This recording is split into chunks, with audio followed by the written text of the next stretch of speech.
Beast Wars episode 15, The Spark. This is the first episode of Disc 3, and it was a really cool episode. They talk a lot about the spark of Transformers and how it's kind of, it's really the heart and soul of Transformers. Like every single Transformer, whether Maximal, you know, Predacon, or Autobot Decepticon, has a spark within them. And this is another episode where they have to all kind of race towards a protoform transformer, and I like what they did with this. We actually get to see the process visually of how they transform, because this the cargo the pod, the stasis pod, it gets hit by like some debris in space, and that's what makes it land on Earth. So when it gets hit by this debris, it's kind of messed up and it's actually unsealed, because that's the whole thing with all the energon around.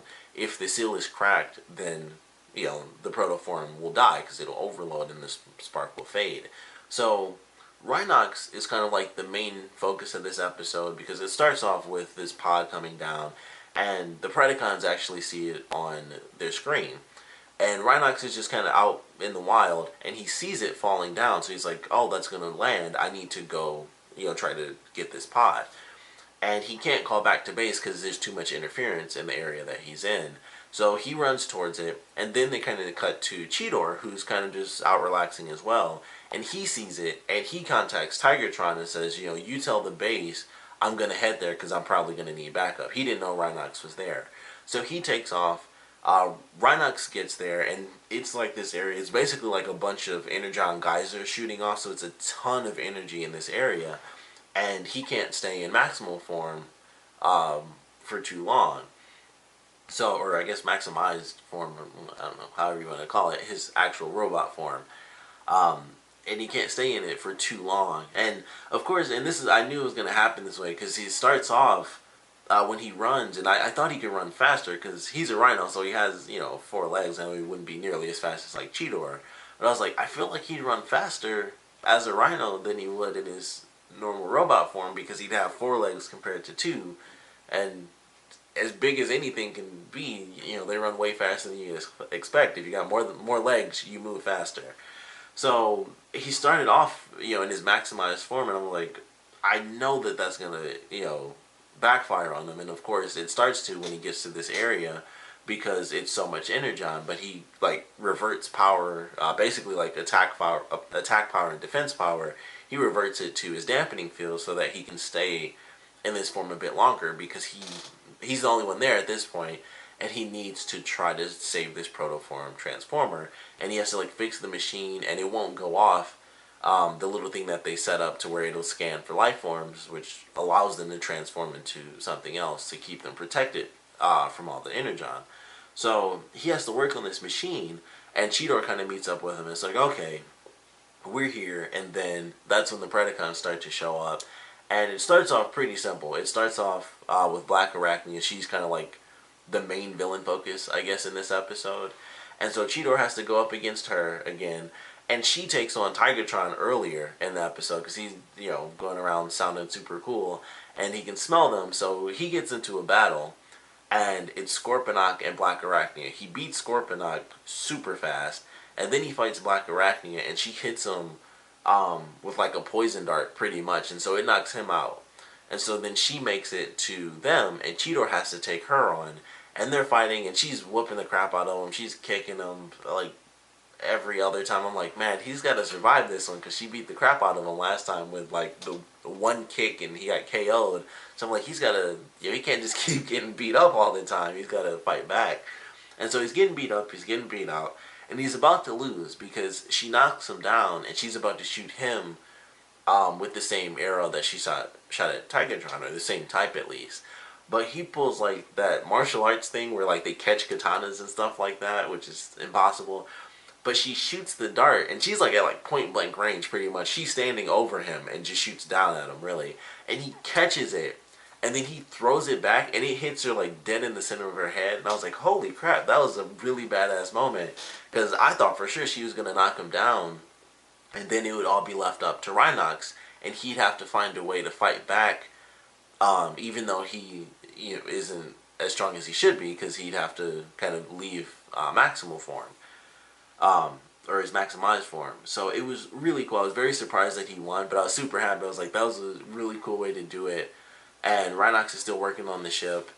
And another thing with Cheetor is he has to lose. There's like a chip that Rhinox needed in order to set off the pod so that it could start searching for life forms. And they have, I don't know why, apparently Cheetor is the guy they do the dream sequences for, because the episode when he got beat up by Scorponok and Tarantulas, they had the dream sequence where he was on Cybertron and he was shooting them up. And in this episode, he had to go into like power down mode so that Rhinox could take this chip out and put it into the stasis pod. And he had like this weird dream sequence about this spark, and he's hearing Rhinox talk. It's like, you know, when the spark is made, happiness is, you know, created or something like that. And when the spark fades, the universe weeps. And I feel like I've heard that. That may have been in the original Transformers somewhere. Maybe in the movie when like Optimus died. Spoilers if you didn't know that. But, you know, he has like this dream sequence again. I was like, what is up with Cheetor always having dreams? Like, nobody else seems to have that, but he has like dream sequences. And it's only been two, but it's the same person, so that's why I noticed it. So, with that chip being taken out, it kind of lessens his time in his maximized form. So, after he beats Black Arachnia, he transforms and he goes to Rhinox. And then it's like, oh great, here's, you know, Waspinator. So he has to try to deal with Waspinator, and then Pterosaur comes out as well. So he's able to take one of them down. I think he takes out, I want to say he takes out Pterosaur. Yeah, or no, he takes out Waspinator.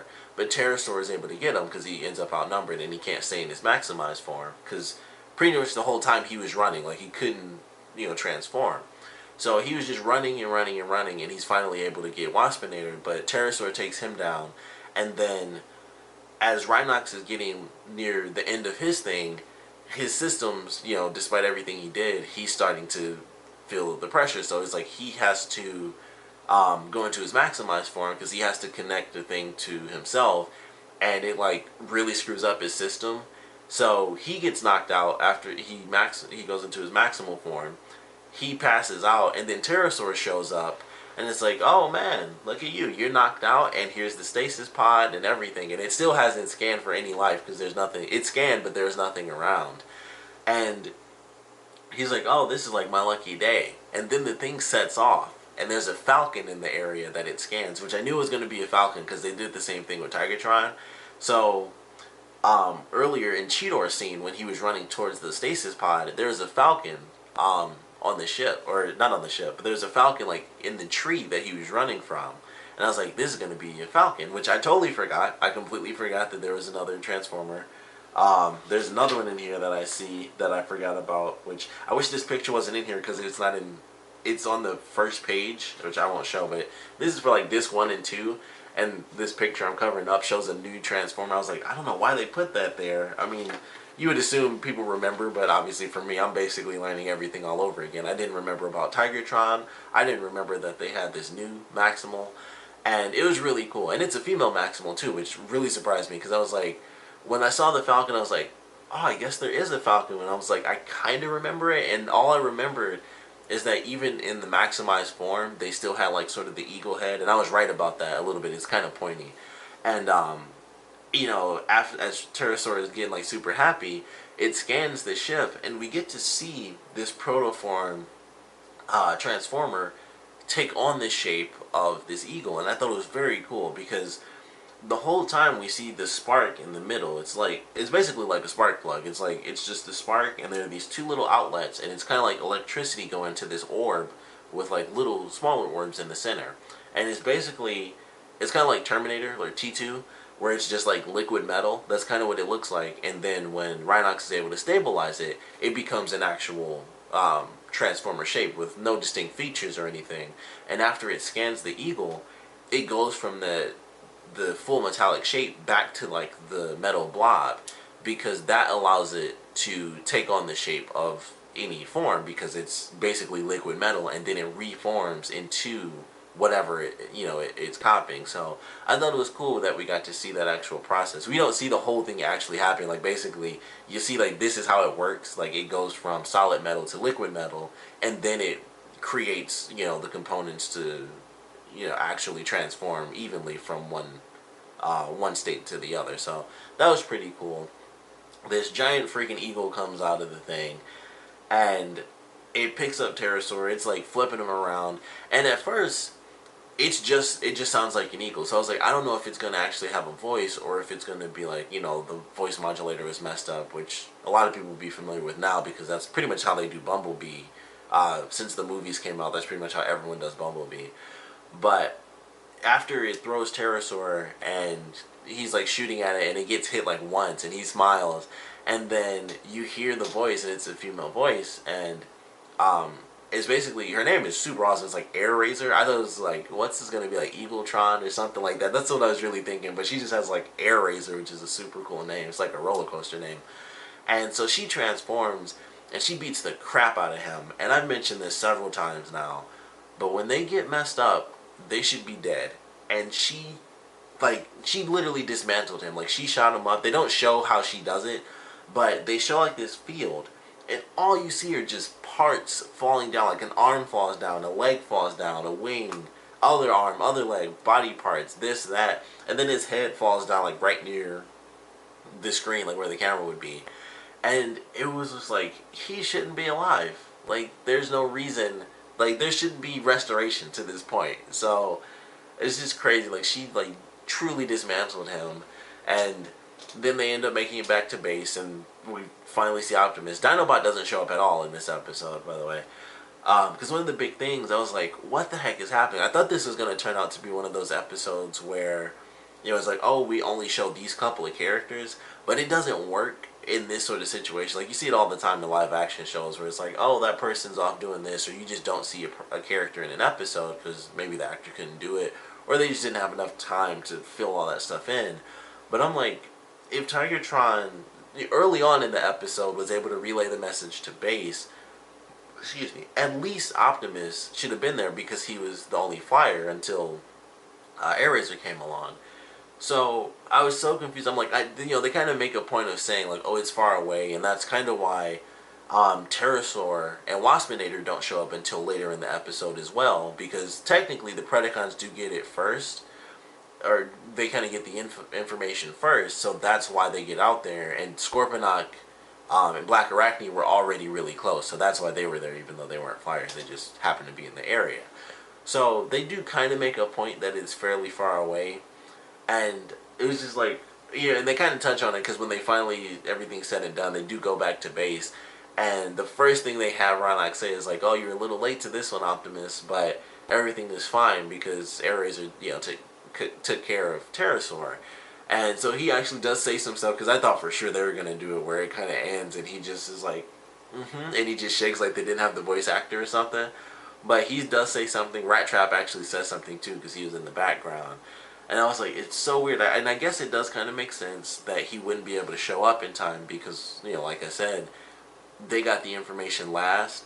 But after all the fighting they did, especially, because it didn't seem like it was that much later that they, the Maximals got the information.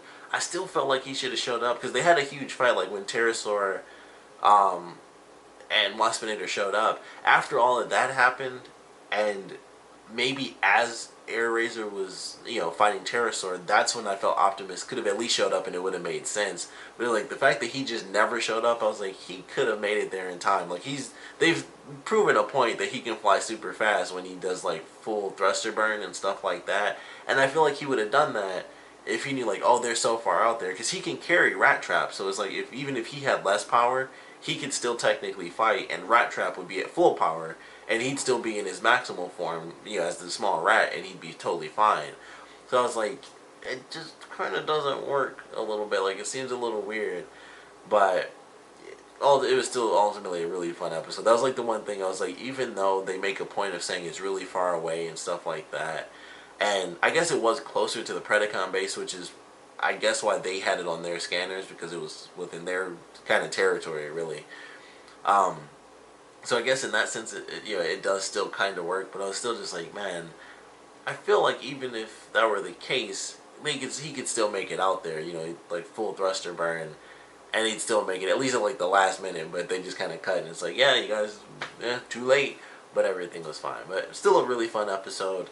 I'm excited to get into the next 2 episodes because it's another part 1 and part 2. So I didn't watch part 1 yet because I was like, oh, I'll catch up on all my episode reviews and then I'll start part 1 and part 2 just to have them set. But I'm excited to get into those because I'm a little worried. I don't remember much about this Airazor character, so I don't think she's gonna like end up dying or anything, but I don't remember a lot of people making it.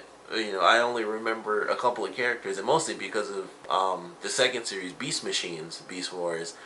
I just remember a couple of the characters going through, and really I think it's only like 4 or 5 of the characters from this series go into Beast Machines, maybe 6 of them, maybe 6 total, but not a lot. And I could be wrong about that too. It's been a long time since I even watched that show, so there's a lot that I don't remember, but I don't know, I'm kind of freaking. I don't think they'll kill anyone off. It's all, you know, especially they just introduced her, so I doubt they do that. But I don't know. I'm getting a little worried now, like kind of going into things, and it's like, man, I don't remember all these Transformers going on the Beast Machines and stuff like that. So I don't know how this is going to play out, but we got a new Maximal, which is very exciting. She's really cool, too. I love her design. I think it's cool. It's like black and gold and silver, so it actually looks really cool. And, of course, she's a giant eagle. So now they have a second flyer, which is probably my favorite thing about it. It's like they have a new flyer now, because that was the whole thing. Is like Optimus is the only one that can go on the missions, on or do certain things, because he was the only one that could fly. So it would be Optimus and Rat Trap. But now it can at least be 3 of them. It would be Optimus can carry Rat Trap, and then they also have Airazor to kind of go out with them. And, Cheetor can't keep up as fast as them flying, but, it makes it a lot easier for them. So I'm kind of excited to see how all that plays around. And she seems like, kind of like Black Arachnia, where she'll be in pretty much every episode, because I mentioned Tigertron. He kind of shows up here and there, because his whole thing is like, I kind of want to be on my own, and like I said, he showed up in this one. But Black Arachnia is just flat out with the Predacons, and I feel like Airazor might be flat out with the Maximals. Like, she's going to stay in the base and stuff like that. So that's really cool. I'm excited to see her in multiple episodes. And also, I'm pretty sure Rhinox has a crush on her, because they have him say the line about when a spark is created, happiness is felt, or something like that. They have him repeat that line, and Cheetor looks at him, because he was dreaming when he heard Rhinox say that. He wasn't actually talking to him. That was just like a dream sequence that he kind of made up in his own mind. But Rhinox actually says it at the end, and it seemed like he was doing that because he was looking at Airazor and like, I think he has a crush on her. And Cheetor has like a little smirk on his face, like, like, so that's the happiness, that he was going to sing in his dream.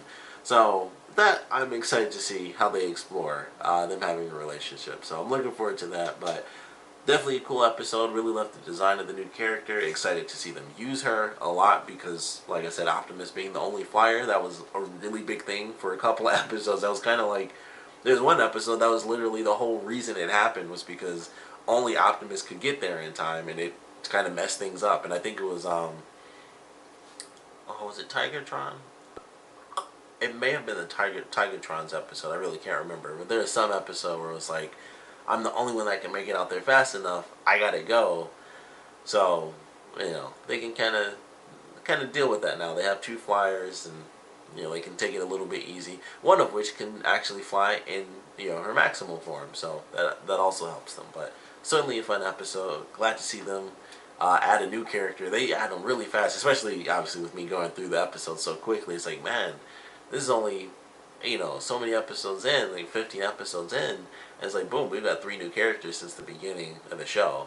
So that in itself is very cool. That'd be like 3.5 months if you're actually watching it, because of all the weekly plus breaks. It'd probably be a little longer, but going through it is like, man, only 15 episodes, and we already have 2 new Maximals and 1 new Predacon, and I know there are more to come. So very excited for this. But of course, if you guys have any comments about this episode, please put them down in the comment section below. And of course, thanks for watching.